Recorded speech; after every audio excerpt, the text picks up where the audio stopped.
Hey guys, what's up and welcome back to another episode for more Pod Limit Omaha content.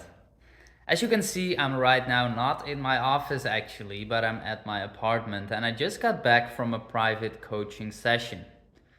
And in this session, I was primarily talking about preflop strategy with my student, and we realized that there were a good amount of preflop mistakes he was making and that we should start working on. And that gave me the idea to create like this video more on the go basically about pre-flop strategy and some of the biggest mistakes that I see happening all the time. So today I want to share some of those with all of you, and if you guys like that, then make sure you subscribe to the channel and also give the video a thumbs up if you do enjoy this type of content. Now, let's get right into it, guys, because pre-flop strategy is extremely important. In my opinion, pre-flop is the most important street of the game. And I think the biggest reason for that is because pre-flop happens every hand. You always have to make a pre-flop decision, but not always you will go to the flop, turn, and or the river. And on top of that, pre-flop has a big impact on your post-flop strategy as well, right? Ending up post-flop with the right hands will benefit you a lot. Now I want to get into a couple of these biggest mistakes that I see happening and how you can do better by understanding the concepts and principles behind these plays better. So make sure to stick around, guys, until the end. And I want to start off by talking about raising first in. This is basically the most fundamental node in the game, right? You have a decision in an unopened pot, you can fold or you can raise. Now in the early seats and in the middle seat basically, you have to keep in mind that there are a lot of players left of you still to act. And this will have an impact on your open raising strategy. In theory, from early position, you should open raise roughly 17 to 18% of the hands. However, you have to keep in mind that in theory, a lot of the value of the bottom of your open raising range comes from pre-flop fold equity. Now, if you play in games where there isn't that much pre-flop fold equity, but where a lot of people play too many hands and you end up in a lot of multi-way pots, it's important to adjust your pre-flop strategy in a way where you open raise tighter, so you open raise less hands, and overall perform better with the hands that you do play versus those wider ranges. I see a lot of people saying that they can then, or they think at least, that they can also play a little bit more hands if their opponents start to play more hands. But you have to be really, really selective there. And especially if there are a lot of players on your left and you're going to end up in a lot of multi-way pots out of position, that is not a great scenario. So in those situations, you want to play hands that do well in multi-way pots, have nutted components, and can flop very strong. So be tighter in the first place in early position or middle position. That is my first recommendation, and some of the things that I see happening going wrongly most of the time, that people don't adjust there correctly. Now, secondly, I want to talk about when you face an open raise and when we talk about 3-betting pre-flop. When you think about 3-betting pre-flop, there's a distinction in your 3-betting range between the hands that are clear 3-bets for value because they are pushing an equity edge versus your opponent's range. Or you 3-bet sort of as a 3-bet bluff to make your opponent fold a better made hand. And on top of that, you would fold if these guys would come over the top and 4-bet. Now, in a lot of games and in a lot of scenarios, you don't have pre-flop fold equity because people generally tend to underfold versus a 3-bet a lot. And what this will do is that now you have to cut out a lot of the 3-bet bluffs from your 3-betting range and become tighter overall. And the main reason for doing that is because a lot of the value of those 3-bets specifically comes from pre-flop fold equity.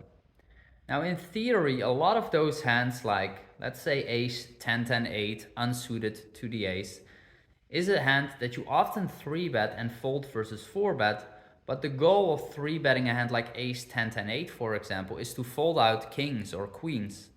But if your opponents never fold those hands, then become more selective and stop 3-betting those specific combinations. Thirdly, guys, and that has to do basically with the same part of the game, but then in the other person's shoe basically, and that is folding versus 3-bet. I see a lot of people under folding versus 3-bet and not realizing that folding against a 3-bet is a big part of your strategy. In many situations, especially where the rake is high, let's say you would play PLO 100 or PLO 200, there are a ton of situations where you should fold roughly 40% of your range against a 3-bet. However, what I see happening a lot is people are actually folding more like 10% or 20%, and therefore coming up in a lot of post-flop difficult situations. So make sure to fold enough often and adjust correctly based on the rake. Fourthly, there's another thing that I see happening quite often actually. Let me also show you part of my apartment quickly. I have some big windows here, guys. Pretty nice view. And my couch, my dinner table. Pretty nice spot. Happy with this apartment for sure. And fourthly, I want to talk about the button RFI strategy. Yeah, that was my fourth point. I believe that, or not I believe, what I see happening a lot is that players tend to be too tight on the button when raising first in. So I spoke about raising tighter in early position and middle position, but on the button, I believe more often you can actually play more hands than less. Now, what you have to keep in mind that normally on the button you should open raise a roughly 50% of hands. But when I look in students' databases, for example, in the beginning of our coaching program, I am often seeing something along the lines of 35-40%, and people raise way too infrequently. And this is one of the biggest adjustments we make right away in the beginning of the sessions, right? Make sure that you raise the right hands in unopened pots.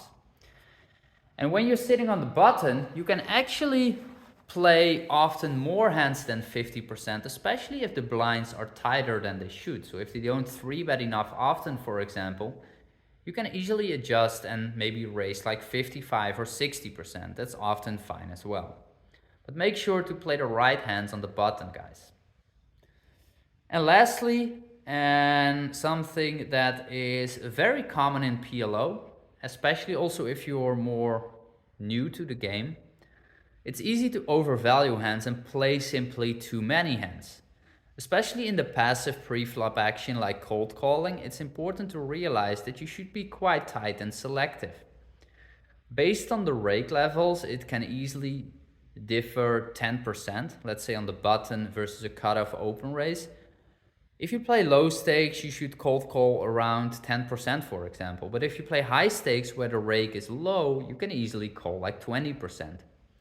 But I see a lot of people, especially also low stakes players, play like 15% or 20% cold call strategies, playing too many non-nutted, unsuited hands, playing too many disconnected pairs, performing really poorly in that line and ending up in a lot of post-flop situations that are difficult to navigate. But also if the small blind or the big blind squeezes, they are in a very difficult spot. Yeah, that was the fifth and final take on this pre-flop video, basically. I think by understanding not only the mistake, but also the principle behind it that I explained today, you're definitely going to do better next time you sit down at the table and end up in one of these situations. So guys, I hope you enjoyed this video. Different setting, different approach. Let me know if you like this video on the go. I can do more of them. If you appreciate them, let me know in the comments section. Make sure to give the video a thumbs up and subscribe to the channel. And guys, hope to see you soon. Bye bye, and catch you guys in the next one.